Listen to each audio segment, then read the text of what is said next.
to make a new video going over the best strat to ever exist in Path of Exile, and this is no joke. This is way better than Affliction League, probably about 5 times to 8 times better than Affliction League. So yeah, I've made 10 mirrors in one day, all on live stream, all from pure mapping and nothing else. To show you real quick as proof, here's my stream today. Very long live stream because yeah, this farm was very fun. But yeah, 4 mirrors, 300 divines, started the stream. Now after the stream, 14 mirrors, 291 divines, you know, pretty much the same, right? So yeah, 10 mirrors in one day, 19 hours. That's 1 mirror every 2 hours, which is insane. Nothing has ever come close to this in Path of Exile ever. So also just show some gameplay real quick and show you like what the loot looks like and what the gameplay. I'll just play 2 clips real quick. So these were like some of the same drops I got during the day. Some highlights were like 16 love cards, 5 apothecaries, 8 doctors, etc. Here I got the 16 right here, which is 19 mirror shards. And yeah, you see the map is very juiced. It's really laggy. My character's even T-posing. And yeah, it's just absolutely insane. Next up real quick, this one right here, I skipped it. 5 apothecaries, right to start. Yep. And also some more gameplay. And I think I also dropped a doctor in this clip as well. You're dropping apothecaries, doctors, 7 years of bad luck, like every other map. I think you should get at least 1 apothecary like every 3 maps or something. It is insane. So yeah, and doctor there as well. So let me go over what this strat is, why is it so insane, and why this is the best farm to have ever existed in PoE. So the basics of this is this Anarchy All Flame. So when the league first launched, this did not exist. This came out, I believe, like 4 or 5 days after the league came out. So we did not have access to this type of juice, and this is the main source of the juice. But there's multiple layers to this juice. I'll also show the Alish Tree at the end as well. So yeah, why is this strong? So this replaces packs of monsters in your map with rogue exiles, which are unique monsters, and replaces, you know, you can replace every single pack in your map with this, which we do with this strat. It's very high investment, but very high returns. So you're replacing every single normal monster in your map with a unique monster, which is pretty insane. You're spawning essentially an extra 800 unique monsters in your map when it's properly juiced, which is absurd. And now why is it absurd? So here comes the next part. The Beyond Scarab of the Evasion. New Scarab, unique monster slain area, create 8 to 12 additional Beyond portals. So you can't really see where this is going. When you're spawning 800 unique monsters in your map, spawning like 10 portals on average per 1 mob, it's going to be a lot of extra mobs. But it doesn't even end there. It gets even better. You can roll a tier 17 map, which has new modifiers. The mod at the bottom, rare and unique monsters spawn a tormented spirit on reach and low life. So once again, this is another guaranteed unique monster, as tormented spirits are unique monsters and it will spawn more Beyond portals. So you actually want to kill the tormented spirit and not let it ghost stuff. But it will auto ghost a lot of the magic and normal mobs as well. So yeah, so you spawn 800 rogue exiles, which means 800 additional ghosts. And of course, everywhere in your map is also 1+ ghost. You end the map with essentially 1800 or so unique monsters, which is absolutely an insane amount of Beyond portals.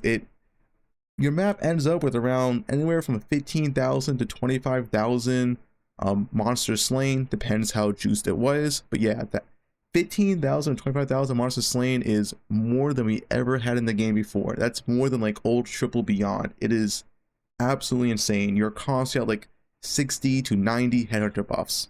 So yeah, this is the core of the strat. It is ghosts on the map, Beyond Scarab of the Evasion, and essentially replacing all your monsters with the rogue exiles. So also, rerolling the map with Chaos Orbs was not possible until the league got buffed as well. You know, before you could roll your map, this really wasn't a thing, as there wouldn't be enough supply of maps to actually get ghosts in every single map. So that was also another major buff here, along with adding the Anarchy All Flames. So, talk about the Alish Tree real quick. So Alish Tree, we're going for essentially map effect, quant, and everything to do with like essentially rogue exiles, altars, and ritual. So why ritual and why boxes? So both.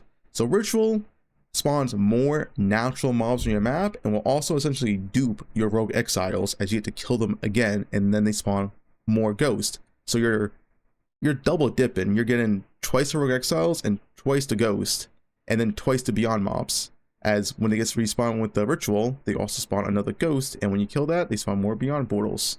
So yeah, your Rituals are very, very insane. So in this tree, I have 98% Ritual spawn chance, because to get the last 2%, you have to go 3 points. I didn't really think it was worth it. I think our 90% is fine. But yeah, this tree is still work in progress, is what I came up with today, and it seems pretty effective, as you could probably tell from the clips and how much currency I've made. So why boxes? So boxes replace your normal spawn monsters in maps with a box that you can then open up and it responds to those monsters. Why this is good? Because you get a reopen chance and modifiers on your boxes. So you can reopen your box, I think it's a 16% chance to reopen it again, which means double the monsters 16% of the times, and the box modifiers can spawn additional Rogue Exiles or additional loot. It's a very, very strong combination. And also, of course, more Beyond monsters as well. So yeah, boxes, ritual, and then pretty much just all map effect modifiers, but across the ghost and nodes, because you're spawning like 1,000 plus ghosts a map. Every normal and magic monster is just ghosted, so taking all these ghosted nodes is just pretty useful, as you're just adding more quant to your map. Very, very good nodes. Daily spawn chances is optional. This is actually not that huge, because Beyond monsters don't get the daily quant bonus, which is like 80% of the mobs you kill are Beyond mobs, so it's not that big, but it's some extra loot on the innate Rogue Exile monsters. And of course, you want altars, as div dupe is absolutely insane with this strat, as you're dropping 100 plus fortunes per a map on average. So yeah, you want to maximize your altar spawn chance, just so you have more chance of getting divination dupe. The scarab nodes are kind of optional, but obviously when you're killing, 800 unique monsters a map, having this node for 2% increased drop chance of unique monsters from unique monsters is pretty good. Yeah, that's the basic of the tree. That's why we're taking all these nodes in the first place. Ritual is very, very, very strong. You do not need any Beyond spawn chance. This scarab right here works without Beyond spawn chance. So now the last part of the strategy. So if you remember from yesterday's video, I wasn't using any Divination scarabs. I was using other type of scarabs. So turns out, when you're spawning like 25k mobs a map and they're all being ghosted, they drop a lot of Divination cards, and this is where we're dropping them all from. So the basics is just 1 Divination scarab, 1 completion, and 1 curation. Now, instead of a Divination scarab, you can also use, I don't have it right now, but I think it's called Perseverance, which saves your Divination scarabs. And the reason why that's good is because, as you can see with curation right now, it's like, yeah, 30 divines, maybe even 35 divines or something.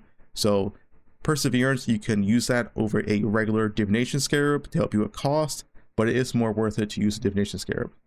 Anyway, the reason why these are so strong is they're all multiplicative with each other. So this is a 150% increase in Divination cards times by 120%, and then essentially another multiplier with 20% chance to drop as full stack instead. These are all separate multipliers, giving you absolutely insane div card returns. And like I said, you're dropping like over 100 fortunes per map. If you're unsure how creation works and why we're able to drop Apothecary in this map, because Divination cards dropped in areas are replaced by those of your favorite maps.